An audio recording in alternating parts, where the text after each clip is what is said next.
چونکہ وقت آیا ہے تو میں یہ گزارش کر دوں، آج فتنے بہت ہیں، فتنوں سے بچنے کا جو طریقہ رسول اکرم صلی اللہ علیہ وسلم نے دیا ہے، ان طریقوں کو اگر غور سے پڑھا جائے تو اللہ کے ذکر اور قرآن سے بڑھ کے کوئی طریقہ نہیں۔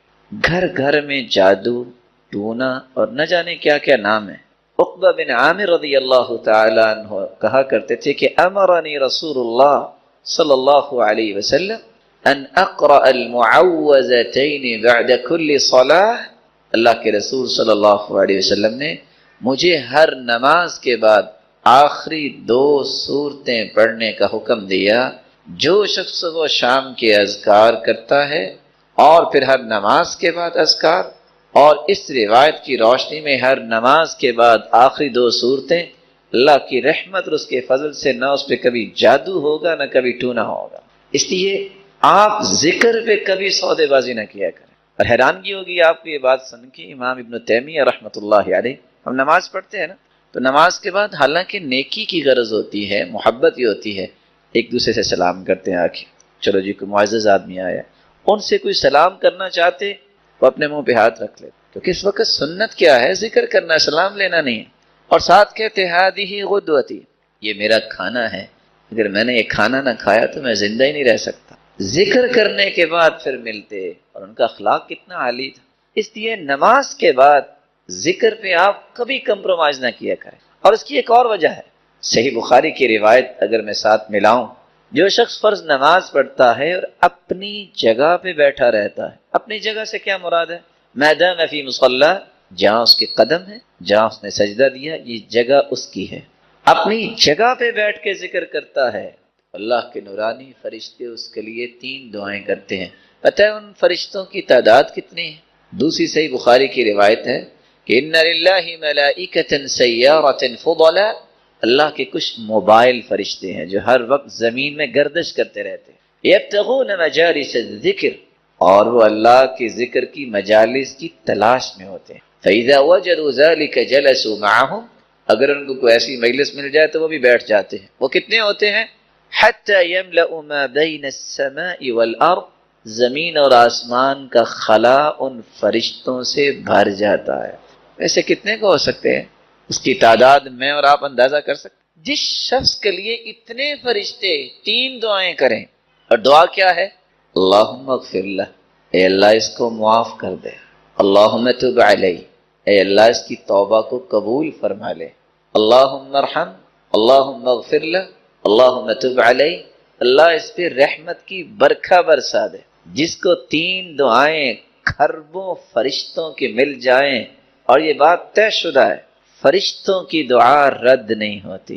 کائنات میں کوئی ایسا شخص نہیں ہے جو یہ کہہ سکتا ہو کہ میری دعا رد نہیں ہوتی، لیکن فرشتوں کے بارے میں قرآن نے کہہ دیا ہے۔ کیوں رد نہیں ہوتی فرشتوں کی دعا؟ کیونکہ فرشتے کسی کے لیے دعا اس وقت تک کرتے ہی نہیں جب تک اللہ کا حکم نہ آ جائے، اور اللہ رب العزت اس وقت تک فرشتوں کو دعا کا حکم دیتے ہی نہیں جب تک اپنے بندے سے راضی نہ ہو جائیں۔ اس سے بڑا سعادت مند کون ہے کہ جس کے لیے کھربوں فرشتے دعا کریں اور وہ نماز پڑھنے آیا ہے اور 3 دعائیں قبول ہو جائیں، تو اس سے بڑا کوئی سعادت مند ہے؟ تو میں ادباً پھر گزارش کروں گا کہ آپ نماز کے بعد ذکر کیے بغیر اپنی جگہ سے نہ جایا کریں۔ ایسے ہی ہوگا انشاءاللہ۔ اللہ آپ سب کو عزت سے نوازے اور برکتوں سے نوازے۔ اللہ ذوالجلال نے اپنے پیغمبر کے ذریعے ایک بہت بڑا انعام ہم تک پہنچایا، اور وہ کون سا انعام ہے جس کے بارے میں آپ کی خدمت میں چند باتیں رکھنا چاہتا ہوں۔ یہ ایمان کی لذت اور مٹھاس اور حلاوت، یہ نصیب کس شخص کو ہو؟ کھانا انسان کی جسمانی ضرورت ہے، کھانا اور پینا یہ جسم کی غذا ہے۔ اللہ کی طرف سے نازل شدہ وحی، قرآن و حدیث، یہ روح کی غذا ہے۔ کھانا پینا جتنا اچھا ہوگا اس کی لذت زبان محسوس کرتی ہے، ایمان جتنا اچھا ہوگا اس کی لذت دل محسوس کرتا ہے۔ انسان جسمانی طور پر بیمار ہو جائے، اچھے سے اچھا کھانا بھی اس کے سامنے رکھ دے اسے کڑوا لگتا ہے۔ انسان کا روح بیمار ہو جائے اور انسان کا ایمان کمزور ہو جائے تو انسان کو دنیا کی کوئی خوشی کیا، کوئی غمی محسوس نہیں ہوتی، اس کے اندر صرف قلق ہوتی ہے، اضطراب ہوتا ہے، فرسٹریشن ہوتی ہے، ہر وقت پریشان، ہر وقت جو ہے کسی ڈپریشن کا شکار رہتا ہے۔ سبب کیا ہے؟ یہ بیچارہ ایمانی طور پہ دیوالیہ ہو چکا، مصیبتیں انبیاء پر بھی آئیں، اولیاء و اصفیاء پر بھی آئیں، اس کا معنی یہ ہے کہ اللہ سے تعلق توڑ لے، اس کا معنی یہ ہے کہ مایوس ہو جائے، اس کا معنی یہ ہے کہ عبادت چھوڑ دے، اس کا معنی یہ ہے کہ اللہ کو یاد کرنا چھوڑ دے، اس کا معنی ہے کہ نعوذ باللہ غلط باتیں اپنی زبان سے بولنا شروع کر دے، اس کا معنی یہ ہے کہ گریبان چاک کرے، اس کا معنی یہ ہے کہ اپنے چہرے کو خود ہی تھپیڑے مارنا شروع کر دے، اس کا معنی یہ ہے کہ اللہ پہ اعتراض کرنا شروع کر دے۔ نہیں، ایمان کا معنی یہ ہے کہ کہا جائے کل لن یصیبنا الا ما كتب اللہ لنا هو مولانا، جو بھی حالات پیش آئیں گے وہ میرے رب نے فیصلہ کیا ہے، اور اللہ ذو جلال ہمارا مولا ہے، وہی ہمارا مالک ہے، اس کے فیصلے پہ ہم راضی ہیں۔ لذتی و راحتی فیما قدر علی، میری زندگی کی اصل لذت و حلاوت اور مٹھاس یہ ہے میرے رب نے جو فیصلہ کیا ہے وہ بالکل ٹھیک کیا ہے، میں اس پہ راضی۔ قرآن مجید کی سب سے خوبصورت صورتیں جو فجر کی نماز سے پہلے 2 رکعتوں کے اندر پڑھی جاتی ہیں، قل یا ایھا الکافرون اور قل هو اللہ احد، بلکہ اس صورت کے الفاظ اللہ کے ہاں اتنا مقام رکھتے ہیں، ان الفاظ کے ساتھ اگر دعا کی جائے تو یہ اس میں اعظم بن جاتا ہے، جو بھی دعا کی جائے اللہ اس دعا کو رد نہیں کرتے۔ رسول اللہ صلی اللہ علیہ وسلم کے صحابی بیان کرتے ہیں، میں رسول اللہ صلی اللہ علیہ وسلم کے ساتھ مسجد میں داخل ہوا، ایک شخص نماز پڑھ رہا تھا اور دعا کر رہا تھا، اللہم انی اسألک بأنی اشہد ان لا الہ الا انت الاحد الصمد الذي لم یلد ولم یولد ولم یکن له کفوا احد۔ ان الفاظ کے ساتھ اس نے دعا کی تو اللہ کے رسول صلی اللہ علیہ وسلم فرمانے لگے، والذی نفسی بیدہ لقد سألہ باسمہ الاعظم الذی اذا سئل به اعطا واذا دعی به اجاب، اس ذات کی قسم جس کے ہاتھ میں میری جان ہے، اس شخص نے اسم اعظم کے ساتھ دعا کی، اور جو ان کلمات کے ساتھ دعا کرتا ہے، جو بھی سوال کرتا ہے اللہ رب العزت اسے عطا کر دیتے ہیں، جو بھی دعا کرتا ہے اللہ رب العزت اس کی دعا کو قبول فرماتے ہیں۔ بلکہ رسول اللہ صلی اللہ علیہ وسلم نے فرمایا، جو سورۃ الاخلاص کی تلاوت کرتا ہے اللہ رب العزت اس کے گناہوں کو بھی معاف فرما دیتے ہیں۔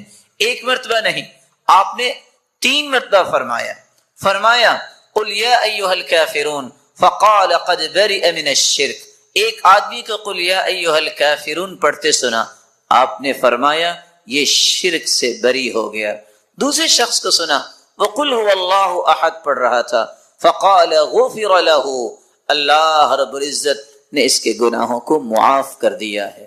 رسول اللہ صلی اللہ علیہ وسلم کے صحابی، سلسلہ صحیحہ کی روایت ہے 1498، دنیا کے اندر سب سے بہترین کلام 4 کلمات، میرے ساتھ دہرائیے گا، سبحان اللہ والحمد للہ ولا الہ الا اللہ واللہ اکبر۔ یہی وجہ ہے کہ صحیح بخاری کی روایت ہے، یہ کلمات کوئی پڑھ لے رات اس کی آنکھ کھلے تو یہ کلمات پڑھ لے۔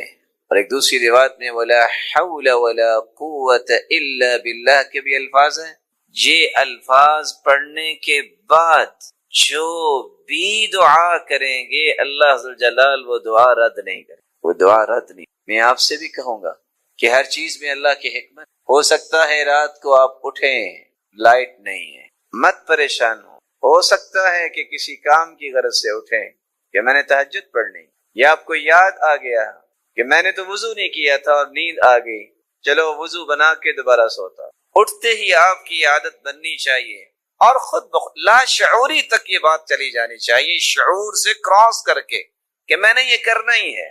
جیسے کہ کچھ لوگوں کی عادت بنی ہوتی، چھینک آئے سوچے نہ سوچے کیا کہتے، الحمدللہ۔ آپ اٹھیں، الحمدللہ الذی احیانا بعدما اماتنا والیہ النشور، الحمدللہ الذي رد علي روحي وعافاني في جسدي وأذن لي بذكري، سبحان الله والحمد لله ولا إله إلا الله والله أكبر۔ یہ کلمات پڑھیے اور دعائیں شروع کر دیں۔ اللهم اغفر لي رب اغفر لي ولوالدي، اللهم اشفني، اللهم اشف أمي، اللهم اشف والدي، اللهم اشف أولادي، اللهم اهدهم سبل السلام۔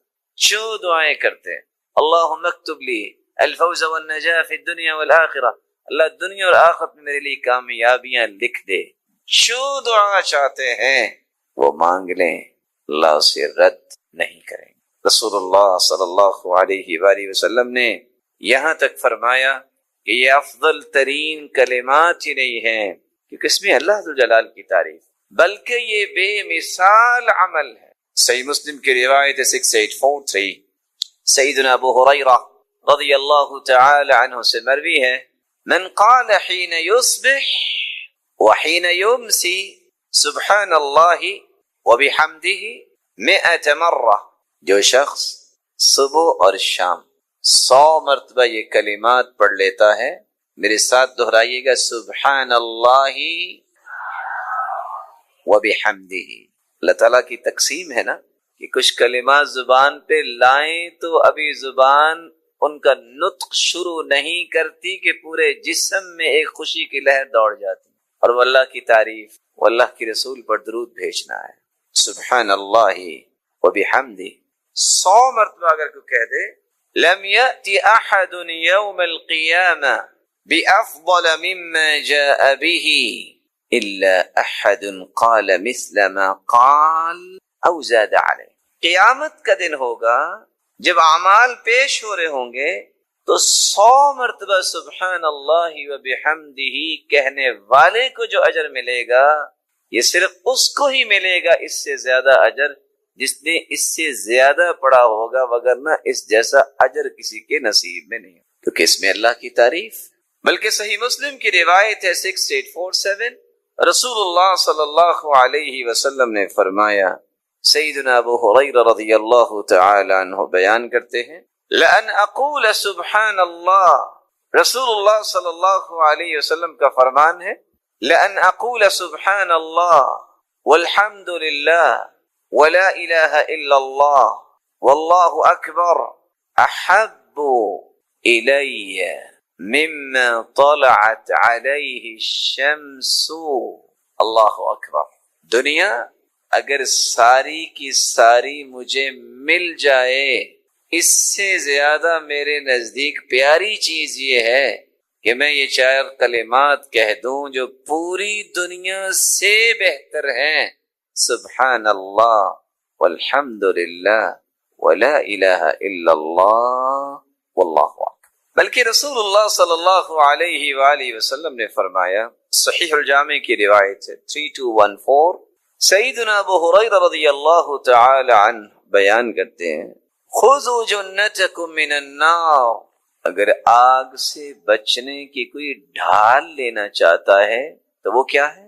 یہ کہہ دو، سبحان اللہ والحمد للہ ولا الہ الا اللہ واللہ اکبر۔ یہ 4 کلمات قیامت کے دن تمہارے چاروں طرف ڈھال بن جائیں گے، تمہیں جہنم نہیں جانے دیں۔ فإنهن يأتين يوم القيامة مقدمات معقبات مجنبات وهن الباقيات الصالحات۔ یہ قیامت کے دن انسان جب جا رہا ہوگا، یہ آگے بھی ہوں گے، پیچھے بھی ہوں گے، دائیں بھی ہوں گے، بلکہ یہی کلمات باقیات الصالحات بنیں گے، باقی رہنے والی ایسی نیکیاں جو نیکیاں انسان کو اللہ کی جنت کا مہمان بنا دے۔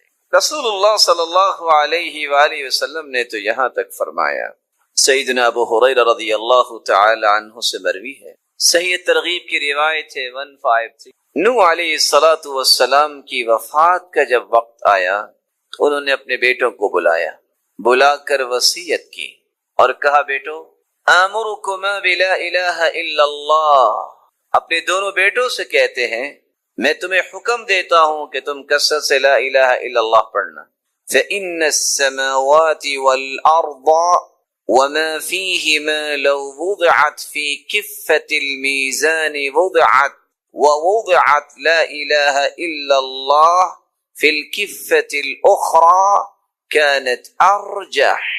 بیٹو اگر 7 آسمان 7 زمینیں 14 کے 14 طبق ترازو کے ایک پلڑے میں رکھے جائیں اور دوسرے پلڑے میں لا الہ الا اللہ رکھ دیا جائے تو یہ توحید کا کلمہ 14 کے 14 طبق سے بھاری ہوگا. وَلَوْ أَنَّ السَّمَاوَاتِ وَالْأَرْضَ كَانَتَا حَلْقَةً فَوُضِعَتْ لَا إِلَهَ إِلَّا اللَّهُ عَلَيْهَا لَفَصَمَتْهَا أَوْ لَقَصَمَتْهَا وَآمُرُكُمَا بِسُبْحَانَ اللَّهِ وَبِحَمْدِهِ فَإِنَّهَا صَلَاةُ كُلِّ شَيْءٍ وَبِهَا يُرْزَقُ كُلُّ شَيْءٍ.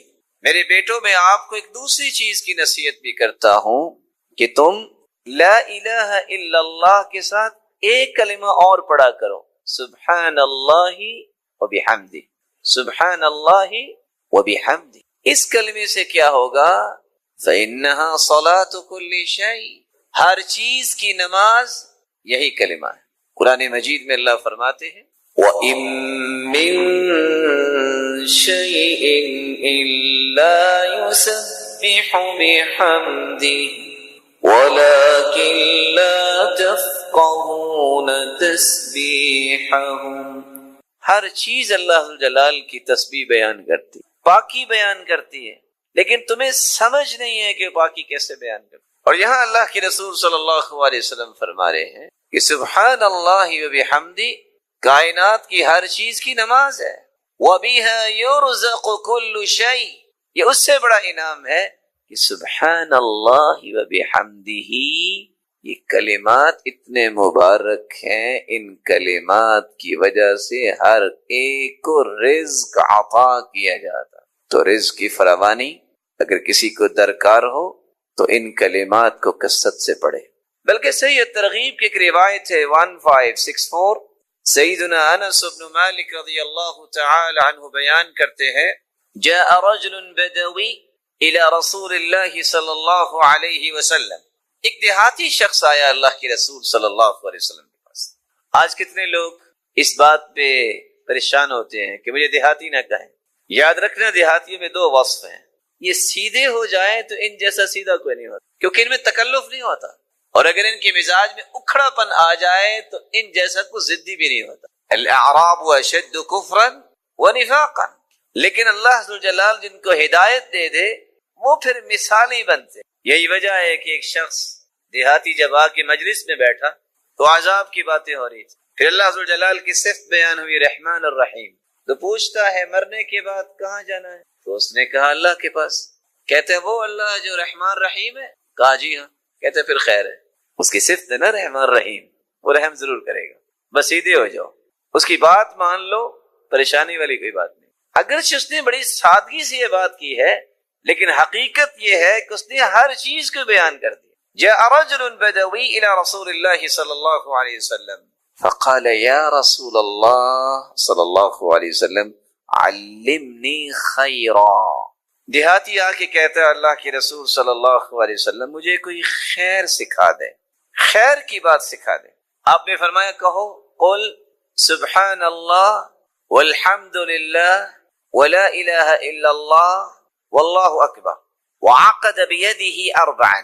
آپ نے اسی طرح 1 2 اور 3 اور 4 انگلیاں اس طرح بند کی. ثم ذهب، اس نے یہ خیر کے 4 کلمات سنے اور چل دیا. فقال سبحان اللہ والحمد للہ ولا الہ الا اللہ واللہ اکبر. یہ 4 کلمات پھر کہتا ہے. ثم رجع، واپس آ گیا. فلما رآہ رسول اللہ صلی اللہ علیہ وسلم تبسم. جب اس دیہاتی کو واپس آتے دیکھا تو اللہ کے رسول مسکرا دیے. وقال تفکر البائس فقال یا رسول اللہ. لگتا ہے کہ اس نے کچھ سوچا ہوگا کہ یہ میں کیا کہہ رہا ہوں. وہی بات ہوئی اور آ کے کہتا ہے یا رسول اللہ صلی اللہ علیہ وسلم سبحان اللہ والحمد للہ ولا الہ الا اللہ واللہ اکبر هذا كله للہ فما لی. یہ 4 کلمات تو اللہ کے لیے ہیں، میرے لیے. رسول اللہ صلی اللہ علیہ وآلہ وسلم نے فرمایا اذا قلت سبحان اللہ، جب تم کہتے ہو سبحان اللہ، قال اللہ صدقت، تو اللہ ذوالجلال تمہیں فرمائیں گے میرے بندے تم نے سچ کہا ہے. وَإِذَا قُلْتَ الْحَمْدُ لِلَّهِ، جب تم کہو گے الحمدللہ، قال اللہ صدقت، تو اللہ فرمائیں گے تو نے سچ کہا ہے۔ وَإِذَا قُلْتَ لَا إِلَهَ إِلَّا اللَّهُ، جب تم کہو گے لا الہ الا اللہ، قال اللہ صدقت، تو اللہ فرمائیں گے تو نے سچ کہا ہے۔ وَإِذَا قُلْتَ اللہ اکبر، جب تم کہو گے اللہ اکبر، قال اللہ صدقت، تو اللہ ذوالجلال فرمائیں گے تو نے سچ کہا ہے۔ 4 مرتبہ جس کو اللہ ذوالجلال فرما دے کہ تم سچے ہو، تم سچ کہہ رہے ہو، اس سے بڑا انعام بھی کوئی ہے دنیا میں؟ فتقول، یہ 4 کلمات کے بعد تم یہ کہہ دینا، اللہم اغفر لی، اے اللہ مجھے معاف فرما۔ ان عذابوں میں مبتلا ہے، ان محرومیوں کا سامنا ہے اتباع چھوڑنے کی وجہ سے۔ اسی لیے اللہ کے رسول صلی اللہ علیہ وسلم نے فرمایا تھا، یہ صرف دنیا کی بات نہیں ہے، انا فرطکم علی الحوض فمن ورد شرب ومن شرب لم یظمأ ابدا، میں حوض کوثر پہ آؤں گا، صحیح بخاری کی روایت ہے، لیکن جو آئے گا میں اس کو حوض کوثر سے جام پلاؤں گا، جو پی لے گا اس کو کبھی پھر پیاس نہیں لگے گی۔ وَلَيَرِدَنَّ عَلَيَّ أَقْوَامٌ أَعْرِفُهُمْ وَيَعْرِفُونِي، ایسے لوگ کچھ آئیں گے جن کو میں بھی پہچانتا ہوں گا، وہ مجھے پہچانتے ہوں گے۔ فرمایا ان امتی یأتون یوم القیامت غرا محجلین من آثار الوضوء، میری امت کے لوگ آئیں گے جو وضو کرنے والے ہیں، قیامت کے وضو کے اعضاء ان کے چمک رہے ہوں گے۔ حدیث کے ان الفاظ سے پتہ چلتا ہے وہ نمازی تو ہوں گے، لیکن آئیں گے اللہ کے رسول صلی اللہ علیہ وسلم کے سامنے، فیحال بینی وبینہم، ان کے اور میرے درمیان ایک دیوار حائل کر دی جائے گی، میں کہوں گا یا ربی اصحابی اصحابی، وفی روایت اخری اصحابی اصحابی، اللہ میرے ساتھی کہاں چلے گئے؟ جواب ملے گا انک لا تدری ما عملوا بعدک، انک لا تدری ما احدثوا بعدک، آپ نہیں جانتے آپ کے بعد انہوں نے کون کون سے عمل کیے، انہوں نے کس کس طریقے کو اختیار کر لیا۔ اس وقت سرتاج رسل فرمائیں گے سحقا سحقا لمن غیر بعدی، ان کو دور کر دو، ان کو میری آنکھوں سے دور لے جاؤ، جنہوں نے میرے بعد کون ہے جنت میں جانے سے انکار کر سکتا؟ قال من اطاعنی دخل